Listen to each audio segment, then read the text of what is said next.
Eu sou Paulo Nogueira Batista e eu queria fazer hoje um breve comentário sobre os desastres do governo brasileiro na área internacional.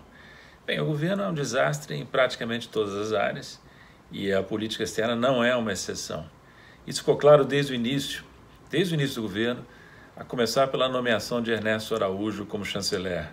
Na época eu procurei saber um pouco sobre o pensamento dele, li os textos que ele havia publicado, assisti os pronunciamentos e fiquei, vou dizer a vocês, estarrecido com o que eu vi, com a mistura de amadorismo, ignorância e fanatismo ideológico que o novo ministro exibia.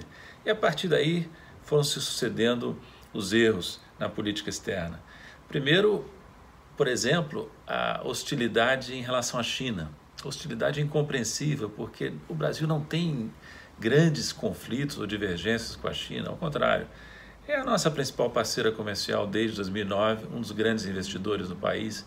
Nós temos com eles uma cooperação de longa duração no âmbito dos BRICS. Criamos com eles e com os demais países dos BRICS um banco de desenvolvimento em Xangai, do qual fui vice-presidente nos 2 anos iniciais do banco.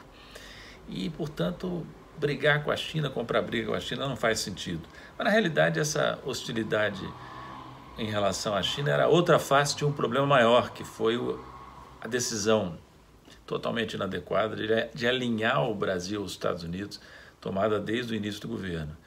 O Brasil fez, vocês vão recordar, uma série de concessões desde 2019, políticas comerciais ao governo Trump, e obteve nada, praticamente nada que eu pudesse perceber importante em troca dessas concessões. Na verdade, era de se prever. Os americanos desprezam esse tipo de comportamento. Eu conheço os americanos relativamente bem, morei 8 anos em Washington, quando fui diretor executivo pelo Brasil e outros países no FMI, e podia ver nas reuniões do FMI e nas reuniões do G20 a indiferença e até o desprezo com que os americanos tratavam seus satélites. Voltou a acontecer agora com o Brasil. O governo Trump não só não deu contrapartidas, como trata o seu vassalo sul-americano com visível desprezo, né?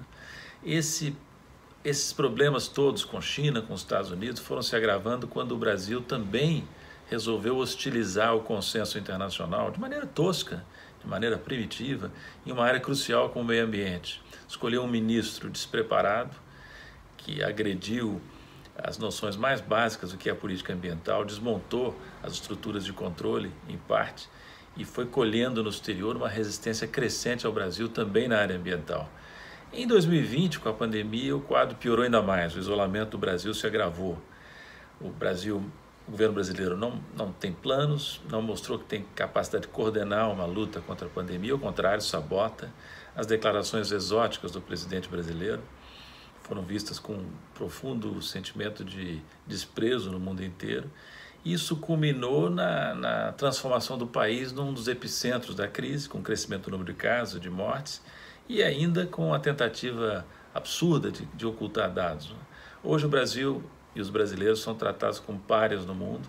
Até Donald Trump procurou se distanciar de Bolsonaro em vários momentos no que diz respeito ao combate à pandemia, porque percebeu o desastre no qual o Brasil embarcou.